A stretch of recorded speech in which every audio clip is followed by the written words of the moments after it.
Hello मेरे प्यारे बच्चों, कैसे हैं आप सब। बच्चों मैं उम्मीद करता हूं आप सब बहुत अच्छे होंगे। बच्चों मैं आपका दोस्त आलोक जैन आपका स्वागत करता हूं वैम्स एकेडमी में। बच्चों आज की इस क्लास में मैं आपको एक्सरसाइज 8.2 का क्वेश्चन नंबर 3 करवाऊंगा।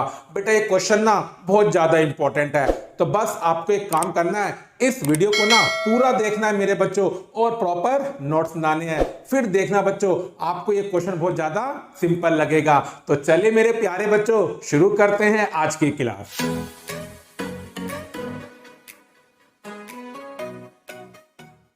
मेरे बच्चों क्वेश्चन 3 करना शुरू करते हैं, लेकिन हर बार की तरह बेटा पहले क्वेश्चन को रीड करेंगे, देखेंगे क्या क्या गिवन है और क्या क्या प्रूफ करना है। तो देखिए मेरे बच्चों, ABCD इज अ रेक्टेंगल।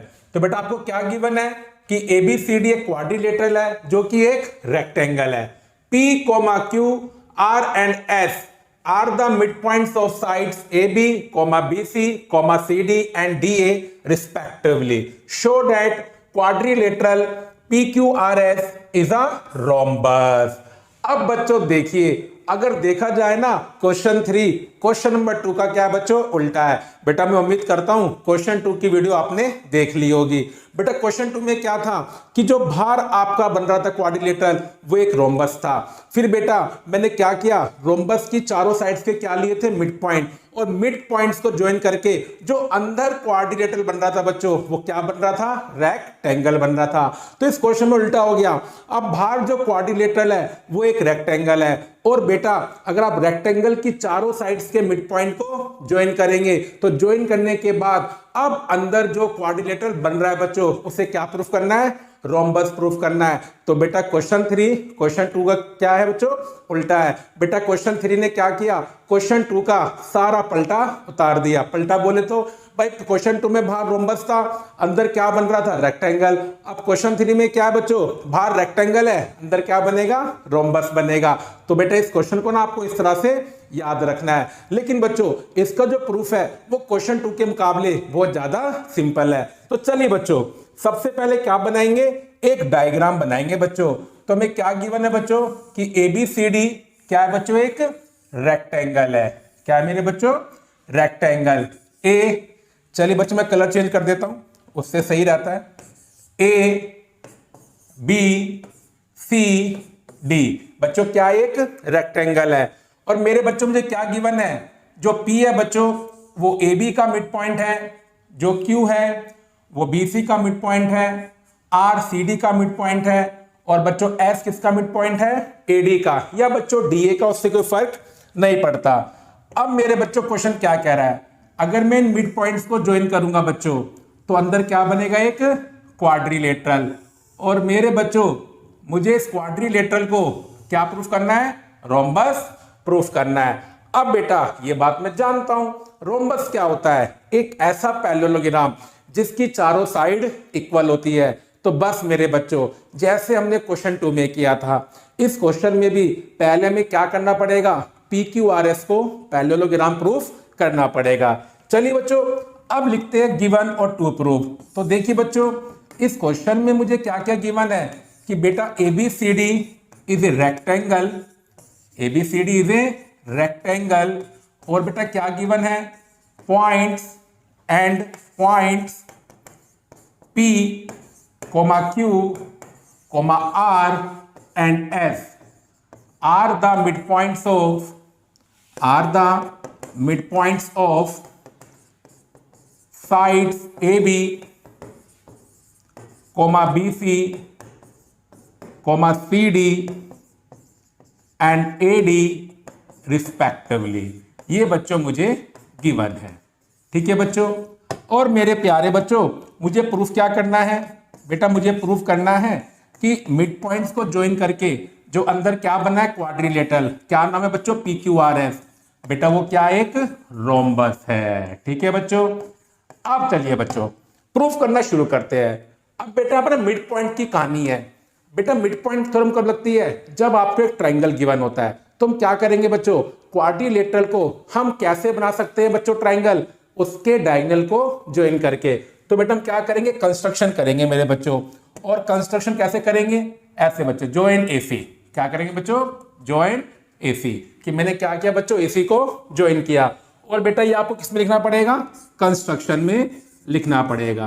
तो बेटा मैं क्या लिखूंगा, कंस्ट्रक्शन जॉइन एसी बच्चों। अब बच्चों जैसा मैंने आपसे बोला, इससे पहले मैं क्या प्रूफ करूंगा बच्चों, पैरेललोग्राम। जिस तरह से बच्चों क्वेश्चन 1 में और क्वेश्चन 2 में मैंने पैरेललोग्राम प्रूफ किया था, बिल्कुल बच्चों वैसे ही करूंगा। देखिए बच्चों, ट्राइंगल एसीडी में आर सीडी का मिड पॉइंट है और एस एडी का मिड पॉइंट है। और बेटा हम जानते हैं अगर एक ट्राइंगल में दो साइड्स के आपको मिड पॉइंट गिवन होते हैं तो मेरे बच्चों मैं मिड पॉइंट थ्योरम लगा सकता हूं। तो बच्चों मिड पॉइंट थ्योरम ने क्या बोला, मिड पॉइंट थ्योरम ने बोला बच्चों कि अगर आप दो साइड्स के मिड पॉइंट को ज्वाइन करते हैं तो जो लाइन सेगमेंट बनता है वो थर्ड साइड के पैरेलल होता है और उसकी लेंथ थर्ड साइड के हाफ के इक्वल होती है। तो इसका मतलब क्या हुआ बच्चों, जब आप एस और आर को ज्वाइन करोगे तो जो एस आर है वो एसी के क्या होगी बच्चों, पैरेलल होगी और एस आर की लेंथ एसी के हाफ के इक्वल होगी। चलिए बच्चों अब ये कहानी मैं आपको करके दिखाता हूं बच्चों। तो देखिए बच्चों प्रूफ, अब बेटा मैं क्या लिखूंगा, in triangle ACD the points R and S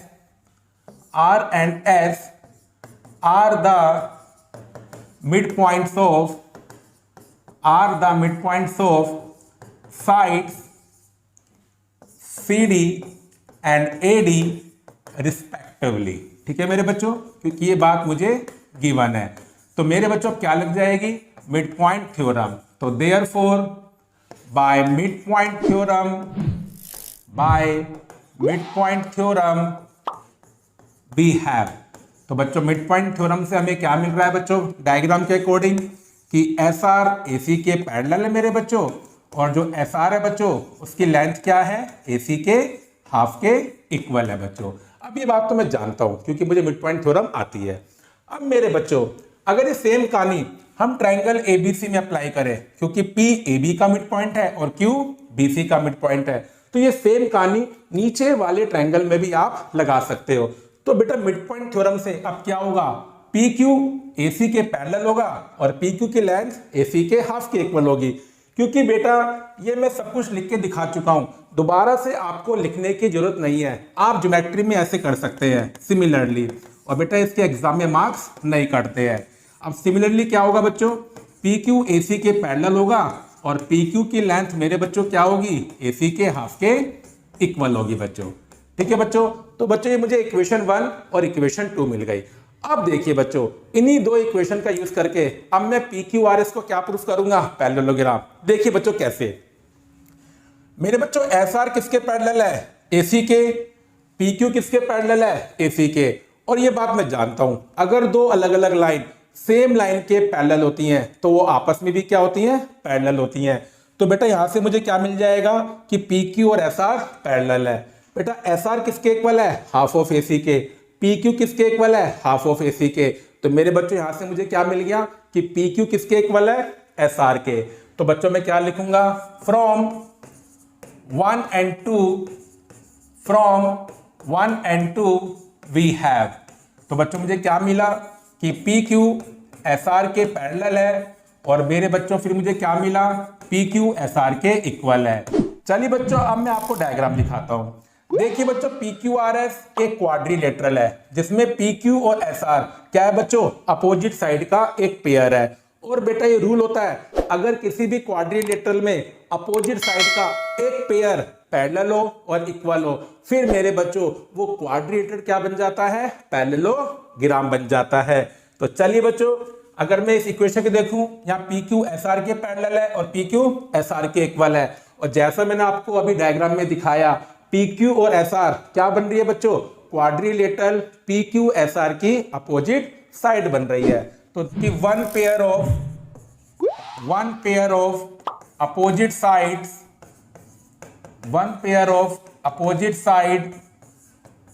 of a quadrilateral PQRS is parallel and equal therefore। तो मेरे बच्चों PQRS क्या बन जाएगा, एक पैरेललोग्राम बन जाएगा। P Q R S is a parallelogram. ठीक है बच्चों, चलिए बच्चों, अब मैंने इसको पैरेललोग्राम तो प्रूफ कर दिया, लेकिन मेरे बच्चों मुझे इसे क्या प्रूफ करना है? रोम्बस प्रूफ करना है। अब बच्चों आप जानते हो, अगर पैरेललोग्राम की चारों साइड इक्वल हो जाए फिर बेटा वो क्या बन जाता है? रोम्बस बन जाता है। और मेरे बच्चों ये मैंने आपको बता रखा है, पैरेललोग्राम की चारों साइड को कैसे प्रूफ करते हैं। बस आपने काम करना है, पैरेललोग्राम की जो एडजेसेंट साइड्स का एक पेयर है उसे इक्वल कर दो बच्चों। तो देखिए बच्चों, अगर मैंने प्रूफ कर दिया कि पी एस किसके इक्वल है? पी क्यू के, तो बेटा पैरेललोग्राम की चारों साइड क्या हो जाएंगी? इक्वल हो जाएंगी। बस बच्चों मैं क्या प्रूफ करूंगा कि पी एस किसके इक्वल है? पी क्यू के। और बेटा एक काम मैं कैसे करूंगा? अगर बेटा मैं इस ट्राइंगल को, देखिए मैं टिक करता हूं बच्चों, मेरे बच्चों में इस ट्राइंगल को और इस ट्राइंगल को अगर क्या प्रूफ कर दूं? कॉन्ग्रुएंट। और बेटा फिर मैं क्या लगा दूंगा? सीपी सीटी। हाँ, बस एक काम मुझे करना पड़ेगा, मुझे पी एस को और पी क्यू को उन ट्राइंगल्स की कॉरेस्पॉन्डिंग साइड्स बनाना पड़ेगा। तो देखिए बच्चों कैसे प्रूफ करेंगे। बेटा देखिए, रेक्टेंगल की अपोजिट साइड्स इक्वल होती हैं और Q BC का मिड पॉइंट है और S AD का मिड पॉइंट है। बेटा मैं आपको एग्जांपल देता हूं, मानिए AD की लेंथ 10 है, तो मेरे बच्चों BC की लेंथ भी क्या होगी? 10 होगी। और बेटा Q और S मिड पॉइंट है, तो इसका मतलब क्या हुआ? AS भी 5 होगा और DS भी 5 होगा, BQ भी 5 होगा और CQ भी 5 होगा। तो कुल मिलाकर आप क्या कह सकते हो? अगर आप इक्वल लाइन सेगमेंट के, या बच्चों आप क्या बोलो, इक्वल साइड्स के मिड पॉइंट्स लेते हैं, तो जो लाइन सेगमेंट के या जो साइड्स के टुकड़े होते हैं वो सारे एक दूसरे के क्या होते हैं? इक्वल होते हैं। तो बेटा इस कॉन्सेप्ट से मैं क्या बोल सकता हूं कि AS किसके इक्वल है? BQ के। बेटा ये एंगल 90 का है, क्योंकि रेक्टेंगल के सारे एंगल क्या होते हैं? 90 के। ये दूसरी कंडीशन हो गई। एंगल A और एंगल B क्या है बच्चों? 90 के है। मेरे बच्चों P क्या है? AB का मिड पॉइंट है, तो AP किसके इक्वल होगा? BP के इक्वल होगा। तो देखिए बच्चों, मुझे तीन कंडीशन मिल गई है, दो साइड इक्वल है और उनके बीच का एंगल इक्वल है। बस मुझे तो नाम देना है। तो देखिए बच्चों, अगर मैंने नाम दिया APS और बच्चों क्या नाम दिया? PBQ। देखते हैं बच्चों क्या ये परफेक्ट नाम है। तो देखिए बच्चों, जो कंडीशन मैंने ढूंढी है AP इक्वल टू BP, बेटा सेम पोजीशन पर आ रहे हैं। दूसरी कंडीशन क्या ढूंढी थी बच्चों? AS equal to BQ। नहीं बच्चों, यहां पर थोड़ा गड़बड़ी हो गई, क्योंकि AS की पोजीशन और BQ की पोजीशन सेम नहीं है। तो आपको एक काम करना पड़ेगा, इसको चेंज कर देते हैं, BPQ लिख देते हैं बच्चों। क्या लिख देते हैं? BPQ। अब चेक करते हैं बच्चों, AP इक्वल टू BP, ठीक है बच्चों, AS equal to BQ, same position है बच्चों, और एंगल A 90 का है और एंगल B भी 90 का है। ये नाम सही है बच्चों, क्योंकि जो तीन कंडीशन मैंने ढूंढी है वो इन दोनों ट्रायंगल पर सेम पोजीशन पर लिखी हुई है। और बेटा PS और PQ, देखिए बच्चों, ये रहा PS और ये रहा PQ, और बेटा ये भी क्या बन रही है? आपकी कॉरेस्पॉन्डिंग साइड्स बन रही हैं। तो मेरे बच्चों क्या नाम बने? APS और BPQ। चलिए बच्चों, अब इन्हें प्रूफ करते हैं कॉन्ग्रुएंट। क्या लिखेंगे बच्चों? In triangle APS and triangle BPQ। ठीक है मेरे बच्चों, वी हैव। तो बेटा पहली कंडीशन क्या बनी थी? AS equal to BQ। क्यों बच्चों? Because mid points of equal sides, mid points of equal sides, क्योंकि बच्चों Q और S क्या है? इक्वल साइड्स के मिड पॉइंट है। मेरे बच्चों दूसरी कंडीशन क्या थी कि एंगल A किसके इक्वल है? एंगल B के, ईच 90 डिग्री, क्योंकि रेक्टेंगल के चारों एंगल क्या होते हैं? 90 डिग्री के होते हैं।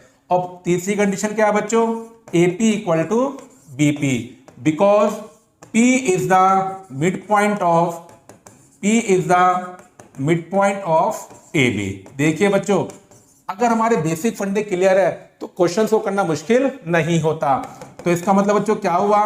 ट्राइंगल APS किसके हो गए कॉन्ग्रुएंट? ट्राइंगल BPQ के, बाय SAS कॉन्ग्रुएंट रूल, या बच्चों आप खाली रूल भी लिख सकते हो। अब देखिए बच्चों, जैसा हमने सोचा था वैसा हमने कर दिया। देखिए बच्चों, मैं दोबारा आपको डायग्राम दिखाता हूं। PS और PQ ये क्या बन रही है? पैरेललोग्राम की एडजेसेंट साइड्स बन रही हैं। और बच्चों प्रूफ करने के बाद कॉन्ग्रुएंट, अब देखिए ये रहा PS और ये रहा PQ, तो PS और PQ इन दो कॉन्ग्रुएंट ट्रायंगल्स की क्या बन रही है, कॉरेस्पॉन्डिंग साइड। और ये बात बच्चों मैं जानता हूं, अगर ट्रायंगल क्या हो जाए, कॉन्ग्रुएंट, तो मेरे बच्चों कॉरेस्पॉन्डिंग साइड्स क्या हो जाती हैं, इक्वल बाय CP/CT। ठीक है मेरे बच्चों, इसे मैं इक्वेशन 3 मान लेता हूं। अब देखिए बच्चों, मैं PQRS को पैरेललोग्राम प्रूफ कर चुका हूं। Since PQRS is a parallelogram, अब मेरे बच्चों एक बात मैं जानता हूं कि पैरेललोग्राम की ना अपोजिट साइड इक्वल होती हैं। तो देखिए बच्चों, डायग्राम में क्या हो रहा है, PQ के अपोजिट SR है और PS के अपोजिट QR है बच्चों, तो ये आपस में क्या हो जाएंगी, इक्वल। तो बेटा PQ के अपोजिट SR है और PS के अपोजिट QR है, इसे मेरे बच्चों 4 मान लो। अब देखिए, अगर आप इक्वेशन 3 को और इक्वेशन 4 को कंबाइन कर दें, क्या कर दें बच्चों, कंबाइन। देखिए बच्चों, इक्वेशन 3 में मेरे बच्चों मैंने क्या प्रूफ किया है, PS PQ के इक्वल है। PS क्या है, PQ के इक्वल है। अब बच्चों ये रहा PS, ये रहा QR। अब PS किसके इक्वल है, PQ के, तो इसका मतलब क्या हुआ, PS equal to QR equal to PQ, और PQ किसके इक्वल है, SR के। तो इसका मतलब क्या हुआ, चारों साइड पैरेललोग्राम की क्या बन गई, इक्वल बन गई। तो बेटा यहां से मैं क्या बोलूंगा भाई, PQ equal to QR equal to RS equal to PS, और बेटा ये क्या बन गई, पैरेललोग्राम की चारों साइड इक्वल बन गई। इसका मतलब बच्चों अब मैं क्या बोल सकता हूं कि PQRS इज अ रोम्बस। तो देखिए बच्चों, क्वेश्चन 3 का सॉल्यूशन बहुत ज्यादा सिंपल है। अब क्यों सिंपल है, क्योंकि बेटा PQRS को पैरेललोग्राम मैंने क्वेश्चन 1 में भी किया था, क्वेश्चन 2 में भी किया था। तो क्वेश्चन 3 में PQRS को पैरेललोग्राम प्रूफ करना मेरे लिए बहुत सिंपल काम है। बस मेरे बच्चों यहाँ पर एक्स्ट्रा काम क्या है, मुझे क्या करना है, PQRS की ना एडजेसेंट साइड का एक पेयर इक्वल करना है, जो मैंने आपको इस क्वेश्चन में सिखा दिया। अब बच्चों मैं उम्मीद करता हूं आपको ने क्वेश्चन बहुत अच्छे से समझ में आ गया होगा। बस आपको एक काम करना है, इस क्वेश्चन को ना घर पर 2 बार प्रैक्टिस करनी है, फिर देखना बच्चों ये क्वेश्चन तो आपका हो जाएगा। चलिए बच्चों, अब मैं आपको मिलता हूं अगली वीडियो में। मेरे बच्चों जब तक अपना ध्यान रखें और बेटा पढ़ाई भी दिल से करते रहें।